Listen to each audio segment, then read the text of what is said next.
One job. One job. I had many jobs today, Mm. but we are live, baby, live. About time, Cody. I can't believe you sometimes. You two are gonna blame me. I was the one that sent the message 4 minutes till 9. ... Anyone now? No, you were that 20% of the reason why we were late, and that's more than we care to bear. We could have been here 2 minutes, 3 minutes earlier. No, even when I logged in, you guys still had to fix stuff. I don't want to hear it. I don't We want had to to hear fix anything. it. What is up, everyone? Welcome to Jammers in the Rough. We have, of course, a special episode for you all where, as you can see, I can touch my co-hosts That's in all awkward. different ways. That's real awkward. What you can't see is where the Jamming in the Rough goes. So, as always, we have the absolute worst, running late, as always, Cody Waldron. We have next to me, Josh. I'm just here to enjoy your company, Winter. And of course, the hostess with the mostest, Paige Hurtado. What is up? How are you all doing? Well, I learned what Portland traffic is like when you go from one end to the other, and it sucks. Yeah. Can you tell the people why you were in Portland, Josh? I went up to Portland for a doctor's appointment for my daughter. Yeah, make fun of that, Cody. I was actually asking a question, not to make fun of. I was gonna say, why are you there with Paige? Like giving people a background. What a super hot take that was. Because I wouldn't be able to make it back to my house in time. I barely made it to his house. Yeah. Okay. So the real reason I was trying to tell our audience why we had this special episode where you two were together, and Paige is like attacking me. How dare you make fun of his daughter? I thought we covered it with the introductions though, where it was like, hey, Cody was late 20% of the time. 100% of the time. 20% of the time, it's always his fault. Yeah, my appointment just went kind of late. There's just no way I could make it back a 2-hour drive back to Eugene.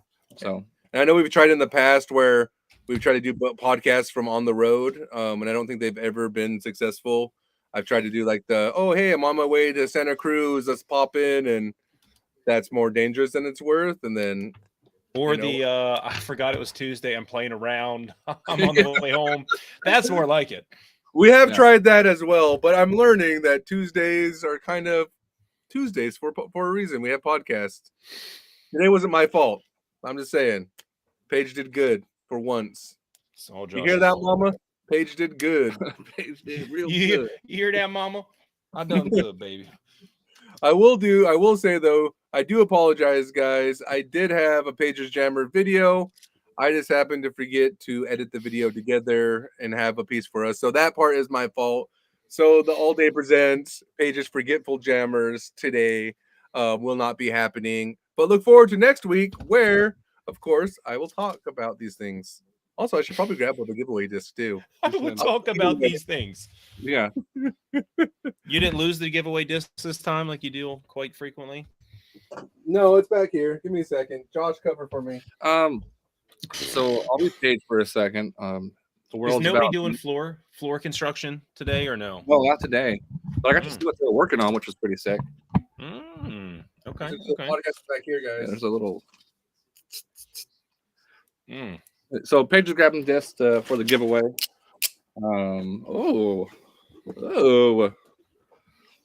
It's a Berg. To occupy the same space. Let's see. Hold on. I didn't know Paige and Joshua could occupy the same space at the same time. It's possible. We're like 2 hours apart from each other, and I was up in his area. Yeah, we're just like. I think he means the camera. We're both burly men that barely can fit the same space. I didn't think you could put it in one screen. Yeah, I think they're fat shaming you boys. They're fat shaming you. Haven't lost the strongman weight or the COVID weight. I get it. Who said it? Facebook user, you're dead to us. So, in lieu of my video today, I'll give you my quick rundown on our giveaway discs. So, I need my I don't know what's to be our giveaway. We should have thought of this beforehand. Probably the Berg X you're holding, you doofus. No. What can we do to give it away? Right? They need to write something in. So tell me how far you can throw a Berg X, and the furthest one wins it. So, That's terrible. Someone's gonna write 1,000 feet. Hey, that doesn't count. No, that doesn't count. All Day Disc Golf Brick and Mortar here in Portland donated a Berg X for a giveaway. Who can name the owner of All Day Disc Golf? Name one of the owners. There you go. That's a good one. Who can name the owner of Who All can Day throw a disc the farthest? 8,000 feet. All right, you win. But I'll give you a quick rundown of the Berg X, guys. I think it's a dumb disc that I bagged for like a week that came out of the bag. They're no glide, overstable. If you're looking for a zone that doesn't zone, that's a Berg X. If you're looking for something to go nowhere, that's a Berg X. If you don't know how to throw an approach shot, that's a Berg X. It's a great disc if you're Cody, but for someone I don't bag one. No. So all right, So what is the big difference between Berg and Berg X that you noticed? I think they feel the same. They feel very similar. I think there might be a little bit more aggressive, like concave, but it's barely noticeable. Only if you're trying to spot a difference. What about flight? The flight, it is more overstable. So I do think Berg is just your neutral to straight. If you power up on a Berg X and you throw it hard, it will be almost very similar to a Berg, but more or less like those 180 to 200 foot approach shots, you will see those stability into it. So being able to kind of forehand it does give that little bit of extra forgiveness, kind of like a zone. If you backhand it and you want it to finish left, sometimes you got to shape some things. That's an important thing of it. But it's overstable, but doesn't fight out of an Anheuser. So if you put on an Anheuser, it will start to pan, but it won't fight back. Like I think sometimes zones want to, like, you can put on Annie and know that it's going to flex out. This is just going to kind of hold that pan. So it's not going to be if you want to shape it around things. It's not that kind of utility disc. It's just more of like, hey, I'm bad and throw a Berg, and I want to throw something equally as bad with overstable finish. Boom, Berg X. So we're giving this disc away to the first person could name the owner of All Day Disc Golf. There's two owners, so you have two names of it. I'll give you a hint. This person is handing the trophy to Eagle at BSF. Nate Heinold. There you go. There you go. Everyone's favorite. There's Paige's Jammers this week. Berg X rundown and giveaway. So I did do something. You did good. You did good.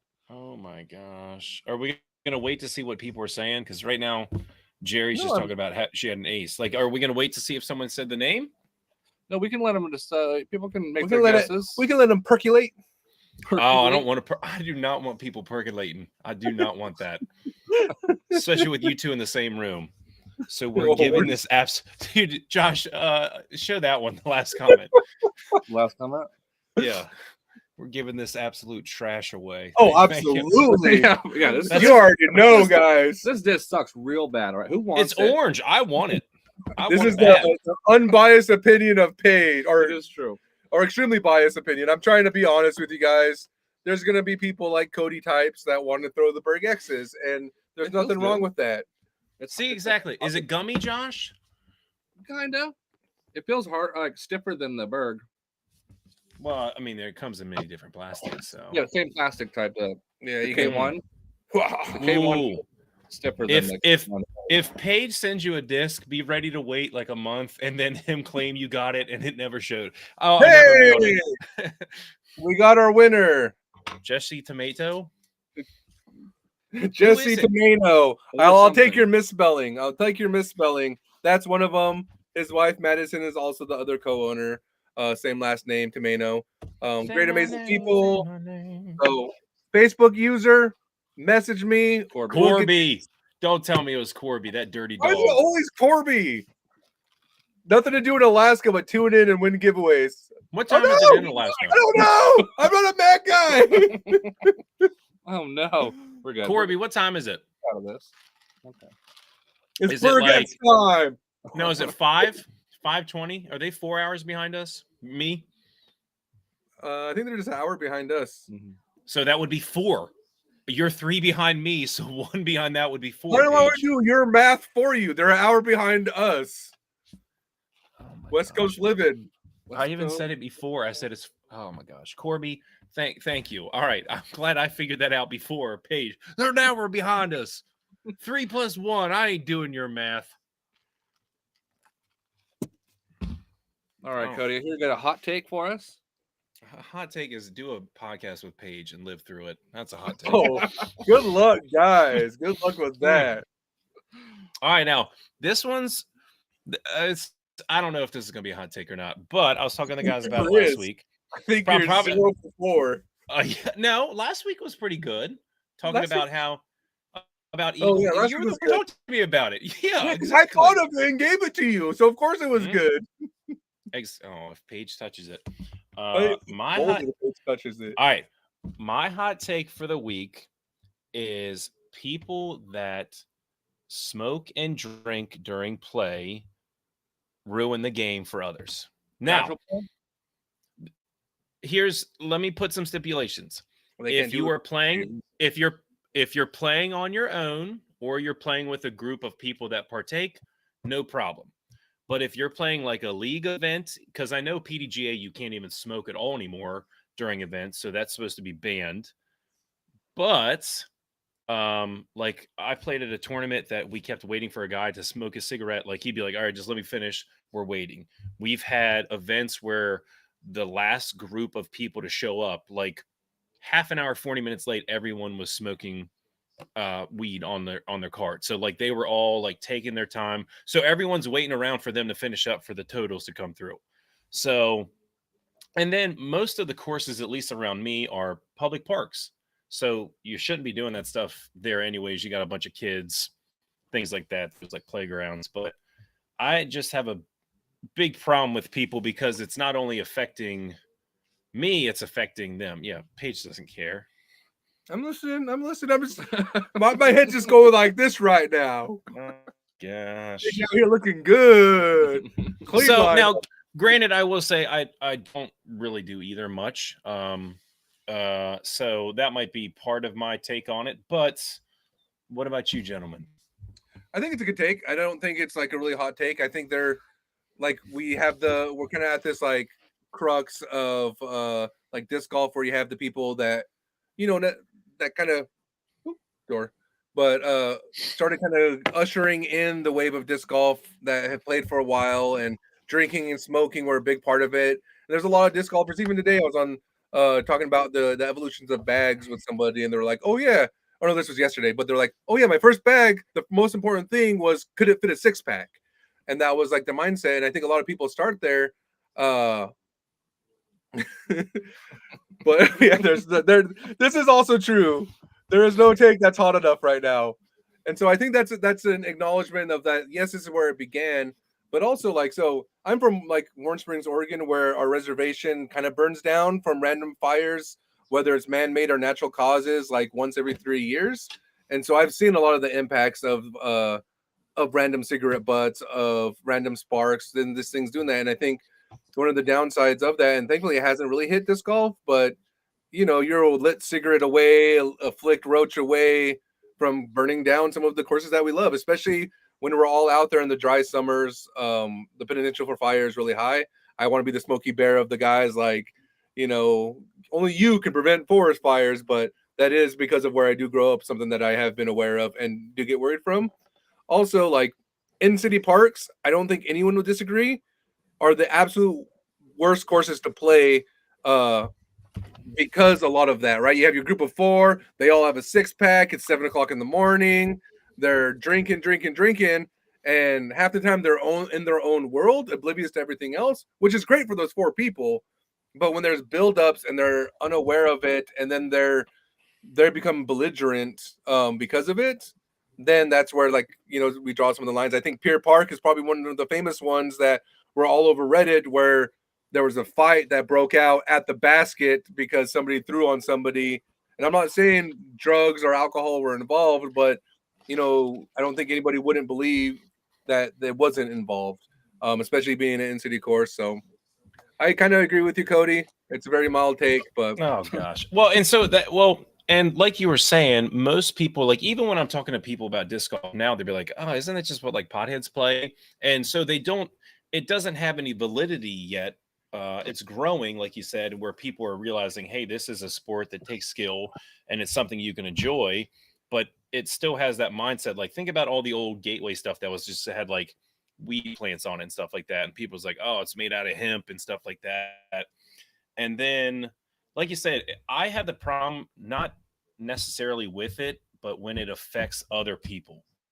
It could be anything. If you were taking TikTok videos and it was affecting how long it took, I would have a problem with that, because what you're doing is selfish. You're taking up other people's time and enjoyment of something for you to do what you want to do. No, I'm saying because like it doesn't take a lot to be like, oh, play through. Like even today, right? Like we were on a course. Dallas was throwing like 10 discs because he's trying to figure out how they fly in the wind. The moment somebody was on us, we're like, hey, just play through. We're gonna throw a couple, but we, just throw through, and it's never that hard to do.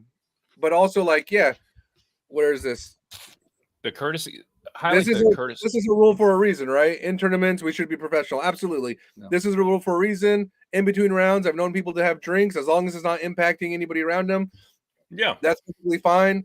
But it puts you in awkward situations if you're out, especially smoking, right? Like everyone will ask, like when I've been with people that smoke, like, hey, do you mind if I smoke? And I'm like, as long as it's not in my face. And then we play the card and they don't care anymore because they got their okay. They're not worrying about the wind and the amount of times like I'm doing that kind of like zigzag around people because I don't smoke. Like it's kind of frustrating. And I'm more like, I hate the smell of tobacco, right? I grew up in the 90s where everyone had the freaking, you walk into a restaurant, it's like smoke cloud coming out. So I've always hated the smell of tobacco. And so when I get something behind somebody that does it, or they just reek of it. That's the other thing too. Like, because you're not oblivious, or you're oblivious to that smell that you're creating. Like Josh right now just fucking reeks of smoke, and it's why I'm doing this. Just now, someone said courtesy violation for making people wait, but I think wouldn't that be the kind of the same thing? You're saying courtesy violation for Josh, where is it? For making people wait, not for the smoke and drink. Yeah, same thing. Yeah, what I'm saying, and someone said like making TikTok videos as a distraction. I'm saying if it's taking up my time, like just drove by Dunkin' Donuts and a guy had just got his coffee, pulled over, still in the line, was making a video, had one of his little tripod things, and like people were behind him, like visibly upset. Same thing. It's you're getting into a mindset where it's me before the other people. So that's what I promise.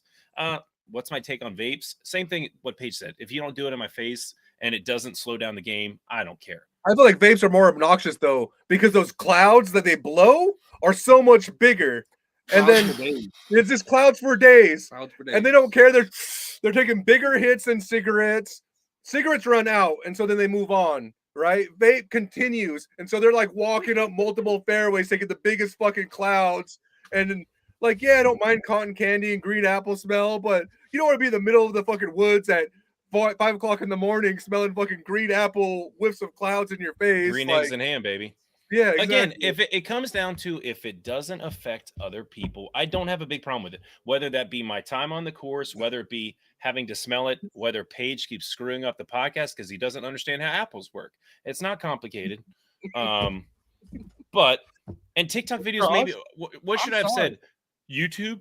Should have said YouTube videos where people are like out there like, all right, I'm gonna do an ace run, and I'm sitting there waiting for him, like, just throw the dang disc, man. Let me throw. I think you're right about camera people too, right? Like, there are people that go and set up the camera, come back, throw, readjust the tripod, and it does create like that ripple effect, right? And it slows everything down. And a lot of times it's not the people that are directly behind you that are feeling it. It's 4, 5, 6 groups back there that aren't going to have the time to pass you. And then all of a sudden what should be an hour and a half, 2 hour round is turning into 4 hours because of that like slow down ripple effect and how it impacts everybody. That's exactly how traffic works. Yeah. In cars, ripple effect, baby. But I feel like everything that's been hit on is like 100% negative people. Like you have a lot of examples of what people have done poorly. Because they all do it poorly. That's not true. There's a group of so that's your oblivious bubble. No. See, like, look, Josh, you can't even mute him because he's right beside you. Tournaments are tournaments. You shouldn't do anything during a tournament. That's just the rules. Nothing. Not even putt. I don't putt during tournaments. No. But casual play, there are types of people who can go out there with their 6-pack, with their weed, and with their smoke, and do whatever they want as they play and be courteous and let people pass when they're doing it. And those people, I'm all about them having a good time. That's what disc golf's all about. Yeah, but I think with this hot take, though, I think the problem is what I say. I don't care if it doesn't affect me or the other people playing. If you're doing that, Josh, yeah, fine. I just feel like Josh is arguing like a small percentage of people, and the people that are hearing this, a lot of people assume that they're in that bubble. When I'm saying the majority of people aren't in that bubble, and the ones that are fine, ignore us. You're just you pick up your trash, you pick up your beer cans, you don't flick your butts, you put them in your thing, and you're a great individual, and smoking and drinking doesn't impact you. But you're it doesn't define you. That's how I look at it. Would apply to you because the vast majority of people don't do that. And in fact, we're about to lose a course here in the Washington, Oregon, like river border, because also drinking a lot makes you piss a lot. And this park is in a small neighborhood, and they're pissing all over people's yards, unbeknownst that it's their yard just because there's a tree wall. And so they're getting that. And then there's public intoxication in this small town because there's also like in city parks, but there's these small towns that have disc golf courses, 18 holes that are in small communities that are also fitting this like weight on it. And these smaller communities are outraged by it. They called the mayor. These are the people that have the phone number to the mayor, and I'm calling about disc golfers pissing in their yard. Karen, shutting the course down. They're potentially talking about it. They vote on it. There's like I feel like 3 or 4 times a year there's outrage on it. So people from the Portland area, North Bonneville, don't piss, drink, smoke out there. Like, is the complaint that they're peeing on a tree that's on the other side of their property? On the property. So there's people even walking into the property, even to grab a disc, right? Like, even if it's not pissing on their property, there's holes that border like property lines. And so they throw into people's backyards, and there's not fences. So they just go walk through everything, grab their disc and back. And so the community's getting upset about this stuff. And so it's just, I mean, I think all Cody's saying is disc golf got to be aware. Well, and like someone even says right there, what about people calling too many provisions? Same thing. If you are wasting other people's time with things that don't affect them, it's a nuisance. It's annoying.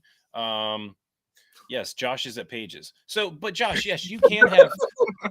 People are just realizing this. Like, wait a second, they're not divided. New people are joining in. Don't isolate our fan base, Cody. Oh my god. They just good, safe, and Josh is here. Get used to it. Get used to it. But Josh, I got no problem with those people because, like Paige says, most of them are probably thinking, "Yeah, I'm courteous. I do all this stuff." When they might be doing that kind of behavior. Same thing if you had super loud music, or if you were throwing the wrong direction and showed no remorse for it. Like it's just people being dumb for dumb's sake. People not thinking of others. Should I say they're in their own little bubble, which if you're being courteous and having fun, I got no problem with it. I know a guy that drank when he played, and he would pick up trash. He would pick up beer. He would bring a trash bag and pick up other stuff for him. Awesome dude. I know other people that would throw them on the ground, not really care. They wouldn't worry about who was around them. There could be kids, families, they're screaming and obscenities. Like, as a parent of someone who brings their kids, I would have a problem with that just because same thing in baseball. I hate when I watch baseball and I see players throwing temper tantrums, swinging their bat at stuff in the locker room. Like, dude, you're not putting an example for people. I have an issue with it. They're not doing anything illegal or wrong. I just have a problem with it. And I think that scenario, Cody's in the locker, like just peeking, like trying. I should have said you dugout. Said something, but you did it, and now you're the creep in the locker, spying on baseball teams. I mean, I did have to. I'm saying on TV, like in the dugout. So you have spy cams in the locker. I got a trash can just like the Astros. Bang, bang, bang. So I think the sentiment with provisionals are they exist, use them for your benefit, but I will add the caveat of don't abuse them. There's people like, you're clearly out of bounds. Don't call it provisional so you can, go back and, well, am I in? Am I out? The whole card called you out. The whole card called you in. Don't necessarily just argue so you can get another throw. Don't abuse them. Because also disc golf is so fickle, we could lose them.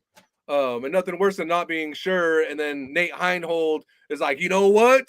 That one time, this is the Paul Macbeth rule. No more provisionals. I just think don't abuse them. Always use them when you have a legitimate question, concern. Hey, is this the Mo line or is it flag to flag. Both one goes straight and one kind of goes around, and there's this like little bit of gray area that exists. Use a provisional for that. That's why they exist. You don't know if you threw out of bounds or not. Throw a provisional because there's like a hole here, hole 8, Horning's Hideout, kind of a top of the world shot through the woods, super steep. You don't want to run back up that fucking hill if you can't find your disc. You don't want to run back up that hill if your disc is out of bounds. So throw a provisional. We had a guy throw over a lake during like one of our Tuesday night leagues, and it missed shoreline by like 15, 20 feet. He's like, I'm going to throw provisional just in case. And we're all like looking like, dude, we saw that thing land in the water 20 feet away from shoreline. It didn't roll. It did not defy the laws of physics and gravity to roll up that water onto grass.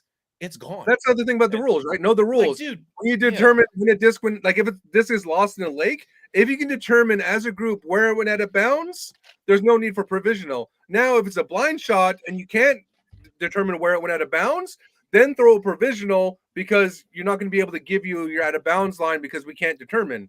Those are like I'm fine with that. rules.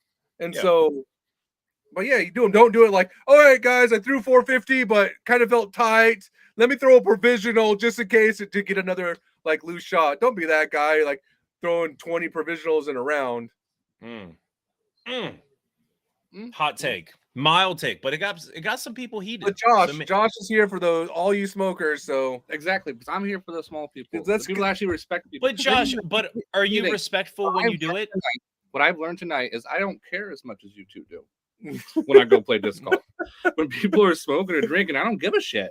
Like, but Josh, but what if something affected you where they wouldn't let you play through, or you're behind a big group, or they're leaving litter on your course or something? That's what I'm saying. Or I'll skip them and then I'll go to that hole later. Yeah. So Josh is super passive. I don't give a shit.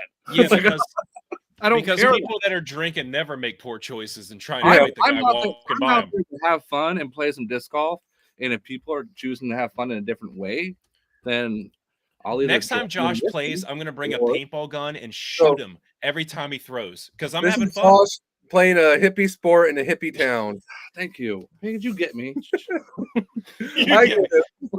Josh is just like, dude, it's fine, man. Throw out a turn. You don't want to play out of bounds. Just walk up and drop it in the basket, guys. It's cool. It's great, I have like this dialogue though. Like we're having like great questions. Like, what about people asking for tips on the hole while in competition? Like tips? Hey, you see that putt?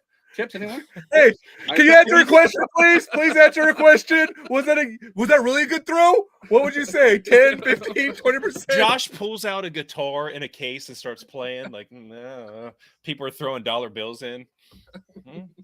So I'm here for it. I have two things with this, right? Like course preparation is important and it's not the responsibility of other people. If people aren't wanting to give you answers, you can't be mad because you didn't prep. But also, you show up to a travel tournament blind, take the extra time to, hey, where's this hole at? Ask. But if you're asking 18 holes, every hole, every upshot, try to get a gist of things like, hey, is it a forehand, backhand hole? Try to like condense some of that if you're playing blind. But it goes to course preparation. Like you should be playing some of these tournaments beforehand, given the opportunity. But like I said, I will always defer to let them tell you no. Let your card tell you no. Let the card tell you you're asking too many questions because you're already at a disadvantage. Don't need to give yourself more of a disadvantage because you're too scared to ask, hey, where's this hole? It looks like the fairway films left because there's a lot of alternate positions, right? And sometimes even just asking the clarifying, oh, is this in the right position? Is the left position? Isn't the worst thing. But just don't be mad if people don't answer you because there's a lot of people that are super nervous. They have their headphones on. They're jittery. And also people that just want to see you lose. So they're not going to. Well, and I think that comes down to rapport, like your card. You might get to know if I was playing around with people I knew and they were like, yeah, like do you know which holes it at? Sure, I'm going to tell you. But if you ask me 8,000 questions for that, did Paige mess it up again? No, we're reading the comments like we're supposed to because we belong with our chat and our I'm reading them. Great tip. I mean, this is true. Play bad enough that you're always bobbing. Yeah. And then you get to watch where everyone else is throwing. And you also get all the whip reads. Yeah. And then you can nice them. Nice. But yeah, as long as you have a good rapport and you're not like a D-bag on the card, because I played a tournament with someone who was just a miserable, wretched person, and nobody wanted to be around him. And I get if you're like being competitive and stuff, but like when you're making comments about other people and saying things, it's just like nobody wants to be on your card. I had another guy that I'm friends with played on a card with someone. He 10 putted just so he wouldn't be on the first round card with him next round. He's like, I literally hit the basket 10 times and gave myself a worse score. Yeah, see, that's just where you get stronger mentally, because if you can't play, there's people in Oregon that I hate to play with, but I'm right here, bro. Yeah, well, you're just talking about drinking, smoking, shooting up. Like, fun. Oh my gosh. Josh has a spoon out and it's just got a lighter. Got it out. As long as go ahead, fuck you guys. I'll be here for 6 to 7 hours. This is some good dialogue, though. And there is that mental fortitude that does exist, right? You're going to play with people you don't like. And adversely, the more you travel, you're going to be playing with people you don't know, and you might find you don't like in the middle of the round. And this is tournament play, right? Like, obviously, casual play, you pick and choose who you want to play with. And that's fine. But tournament play, if you're willing to take 10 strokes, like, why are you at the tournament? You know what I mean? Like, granted, he does not have the best mental fortitude. Like, even in casual play, sometimes he'll miss a putt and like throw his bag, and we're just like, yeah, right. So yeah, he has issues there already. Get mentally stronger, and then learn to play with those people. Because also, one of my favorite people are somebody I don't like, and I'm just like, oh, I'm starting to like you because you're kind of just, you're just dumb. Oh, thanks. Well, that's not nice at all. So this is about rangefinder. I've been in tournaments when people have asked to use my rangefinder in every single shot. At one point, do you tell them no? Probably the third time. Like, if they're landing so far like away from you, like, if they're by you, like within 10 to 15 feet, I'm just like, no, I'll range it. Like, it's 320 from where I'm at, and they can do their math based off of where you're at. I'll tell them that. If they're asking multiple times to use a rangefinder, just be like, I would tell them no personally after like probably 2 or 3, because it's like, hey, dude, you're slowing things down. If you really want one, you should probably get one. Clearly, you want to use it, but I don't want to keep digging out my bag because it's taking wrong numbers. It's taking you out of your zone, right? Like, you're having to worry about another individual, and if you're competing, especially at Jerry Ann's level where they're dominating FPO in Saskatchewan, sometimes you need like, oh, okay, I have a 320-foot upshot I need to think about. Am I throwing a Praxis? Am I throwing a Pyro, a Pathfinder, an FD3? There's 6 shots I can get to 320. What is the shape that I'm throwing? And then you have somebody that just derails your thought process because they want to know what the distance is and then determine from there. I would tell them, like I said, like 2 or 3 times, cool. And then it's just like, dude, I need to focus. Get your own rangefinder. I'll tell you where I'm at if you ask, but that's because I'm already looking at it. Ask when I'm looking, not while we're walking up. Now, Facebook user, I hate to tell you, they said tell them in meters. Jerry Ann's in Canada, they use meters. They use meters. They're like, oi, it's 3 moose and a toonie. Oi, they don't say oi. 3 moose and a toonie to the basket. Yeah, no, just make up a number, like shoot it and be like, oh yeah, that's like, just say 50 feet off and really screw with them. Oh, man, you're really short. You're not throwing well. Like, yeah, Jerry, tell them in feet. Tell them in feet. Yeah, you're 400 feet out. Tell him in knots. Go nautical on them. Not oi.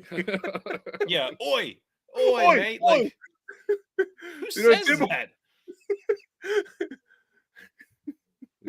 We say eh. Yeah, not oi. That's how I get into my Canadian accent, guys. Don't knock the process. What is the process? Oi. Oh, wait, Jerry Ann says, is that Jerry Ann says they use feet for everything? Yeah. I use feet, of course. Well, Jerry Ann, you guys are metric. Why are you going against the grain? Which, by the way, Metric was a really good band that was there for like, early 2000s, late 2000s. Who? What are you talking about? Metric. Nah. All right. So I do want to bring something up. Nah. Some news that's popped up that's been supported by Rare Air Discs. Use discount code JAMMERS for 10% off your order. They got rare disc, new disc, pre-order disc. Check them out. rarediscs.com. What's the news? He's like, here it is. No, we gotta support these sponsors. But the news is when Kristen Tatar gets sponsored by Porsche. Yeah, that's huge. That's crazy. Like she gets a brand new car, and it's a new brand outside of the disc golf world, which we've been talking about for. I also think it's like the biggest mainstream brand that has been into disc golf. All America's brought is what LL Bean, baby. LL Bean, chess.com. Chess.com. Yeah, that's true. Bristol.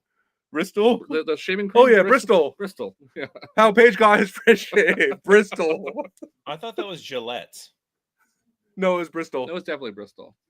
I mean, that's huge. But no, Porsche's huge because it's also like, can you imagine like if she lands and she's just touring in a fully decked out Porsche, like the whole like Tatar wrap, pulling up, then it's just like, hey, screw you, your Audi R8 or whatever, Macbeth. Oh no, he has McLaren, right? I don't know. I don't know. Yeah, see, but he doesn't even tour anymore. He flies everywhere. What if she had like a Porsche, like Porsche made her a special cart or something? Like she started getting a golf cart. She got carted around. I don't know. Those like little kid like driving cars. Like get one of those for a Porsche for all her discs in her bag. Thank you. Yeah, I would say it wasn't Bristol. Bristol, like it's Bristol. It's 100% Bristol. It definitely. Yeah, you can tell we don't shave. It starts with a B. We're bearded gentlemen here. I dry shave.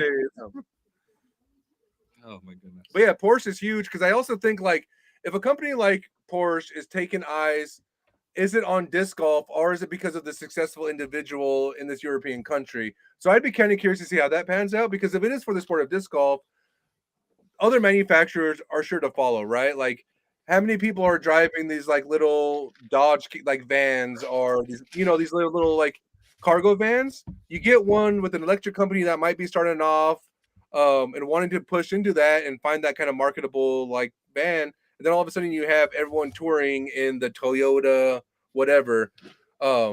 Because a big company like this turning the eyes is good, but also like, Porsche deems there's money worth investing in this.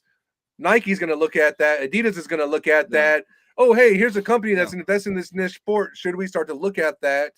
And I'm kind of curious because there is an untapped market on that level in disc golf. I'm hoping it's a domino effect because that's a big name to jump in. And I mean, it's just a matter of time before Nike and Reebok get into it. Mr. Newsman. Now, there's a question. Think it has anything to do with it being a European company? Her being European, Porsche being a German brand. Do you think that had anything to do with it? So this brings up a good point. The sponsored by the Porsche dealership in Estonia, not the corporation Porsche. I believe that is what happened. But at the same time, it's still a Porsche-driven company sponsoring her. That takes away the little. It does. That kind of does. You got to do your research better, Josh. No, I do but not. Porsche probably has something to do with. And here's the thing: that's still getting Porsche recognition. People are gonna be like, "Yeah, she's sponsored by Porsche." Exactly. They're not gonna be like, "Oh, she's sponsored by Porsche of Estonia Broadway." I mean, no one's gonna care. They're gonna say she's sponsored by Porsche. Even her thing was like, "Thank you so much, Porsche, for sponsoring me." Because I think it's a three-part. of what the sponsorship had to do with, and I think the dealership was part of it. Well, name the 3 parts. I think. Okay, first of all, lower your tone, bro. Why are you going off camera? Look at it. Josh is reeling away like this. He's pulling out his phone and he's like, "Hey guys, let me look up the news real quick. I know I'm supposed to be prepared, but keeps pulling off the camera. Like, look at this, guys." He's probably gonna blame his daughter again. Like, I was late. My daughter. Never blame my daughter. I heard it. I heard it in your tone. My tone. Blame my daughter in my tone. But I will say, so somebody, oops, oh no, cancel. Can you please, Josh, do not let him touch the computer, please. Josh is on his phone. I am on my phone. But so what do you think about this? So this is a good conversation, and I think it is too founded, right? They say, oh, this isn't the whole thing. Oh no, it does. It has little to do with she's an attractive athlete. I don't think she'd get the same level of recognition if she was a Shrek. That's kind of rude. That is kind of rude. For one, I think attraction obviously plays on it. I think, we have models for a reason. We have representation for a reason. But also, probably being argumentatively, if not the greatest FPO right now, and without a doubt, the most dominant FPO in this time. And then also 2 years in a row, Estonian female athlete of the year. I don't think that has to do with the attraction level. I do think there is that level of just dominance with the home country where the national sport is disc golf. And so I think those three things kind of outweigh some of the attraction level, but I think there's always going to be that level of fame, right? Like you see it across all over. That's every sport. Think about Ronaldo. Think about Messi. Think about Ronaldo. Even with everything. Think about Ronaldo. Yeah. But Let's I'm just think about saying, Messi. it's human nature. Again, Absolutely. If you're going to look at someone, you don't want to sponsor this big brand or sponsor this person when they do look like freaking Gollum. I mean, I hate to say it, they're not going to be like, oh, let's slap a billboard on Schmiegel over here and let him run around. No one wants to buy that stuff. Same thing with Kelsey and Taylor Swift. They're attractive people. They're going to get more attraction to them. So here's one too. They support pretty more than success. I kind of disagree with this because I personally don't find Katrina Allen or Paige Pierce attractive, and they've had a lot of level of support and contracts. Wow. Paige Pierce got a huge line akin to Paul McBeth at the time when they signed with Discraft, and it was equal parts and pushing with Paul McBeth on a very similar level of contract. So for me, I think obviously Pretty always plays, and it's going to be a thing. I don't think it's as big of a thing, but I also will say too that it exists, and it's unfortunate, but also we can't fault them for being attractive and getting support when they also have to battle all of the trolls and sweaty men that just berate them all over online for being attractive or for not being attractive, because that also exists. I think there's a lot of shitty people out there that can that drag looks into everything, whether it's attractive or not, and simplify the success or lack of success of female athletes based off of their looks. And I do have a hard time with that because there also is a lot of success that extends past that. That's kind of yeah. I think it affords people a lot more opportunities. If you are a good-looking person, you're going to get noticed more. You're going to get that opportunity to show off your skill more, or when anything you do. Think about anything where people can be noticed. That affords them the opportunities more. Like someone just wrote, I'm fully aware of sex sells in sport. That's everything. Think about it. If someone's a good-looking person, they're probably going to get more roles as an actor or actress. If they're good-looking, they're probably going to get more tips as a waiter or waitress. That's just human nature. It doesn't mean it's right. Yeah. There's more to the comment too, right? And this is a different comment, right? This is stepping away from Tatar into the whole so I'll read the comment, guys. It's disc golf. I'm fully aware that sex sells in sports. Not that I agree with it. Just know that there have been females using disc golf in OnlyFans pages, and they have massive followings, which probably include you? Question? No. Hey, wait, look at the last one. But no, and I think the OnlyFans push is definitely something that's going to impact disc golf, because all of a sudden they're starting to become thirst traps on disc golf. And that's going to be everywhere. And I think that's going to continue to exist.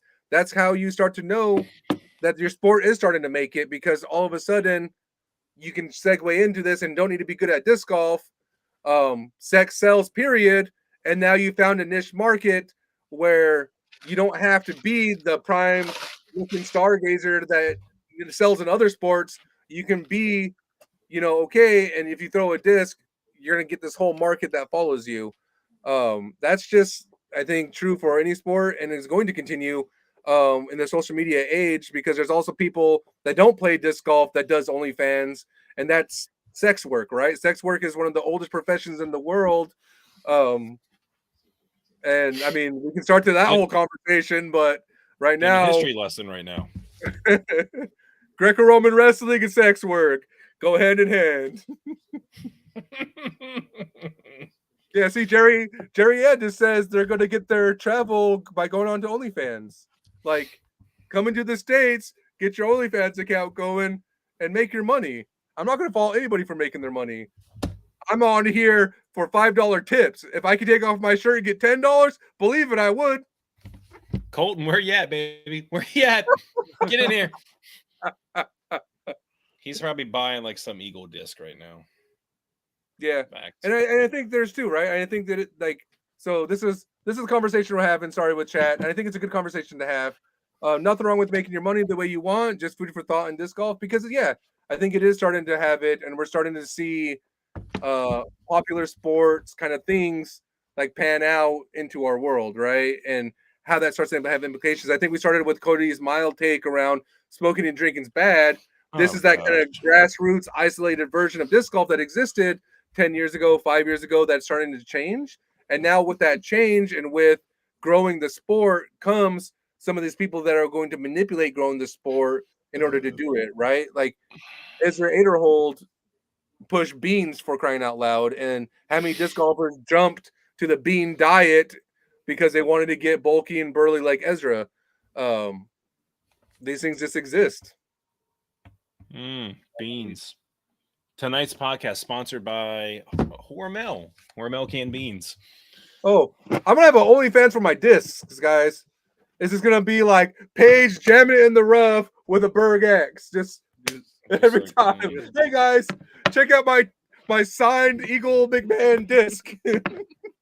Just flop it. And I'll make 20 of 30s of dollars on a monthly basis. I mean, that's enough to buy a new disc every month. Exactly, right? And then based off your subscriptions, you'll get a new pitcher with a disc. All right, Josh, just end it. End this thing. We're going nowhere fast. Quit moving chat. I'm trying to read chat. Oh my gosh. Why don't you guys just put the chat on the right? Just put the chat on the right. That's what I do. This Guitar is opening up the doors for pro athletes to be recognized on a bigger level than just disc golf companies' products. It is true. So it's hard to get AT&T load down here in this dungeon that I'm locked in. But it is Porsche Estonia. I believe like another part to it. When I saw that it was Porsche included in it, it could be like that. A lot of the like main titles are saying Porsche Estonia, which could be like a branch from it. Regardless, like Nana was saying, it's like Honda of America. A huge thing though, that a company that's outside of disc golf sponsored a very well-known disc golfer and gave them a Porsche. Like that's huge. It's a car.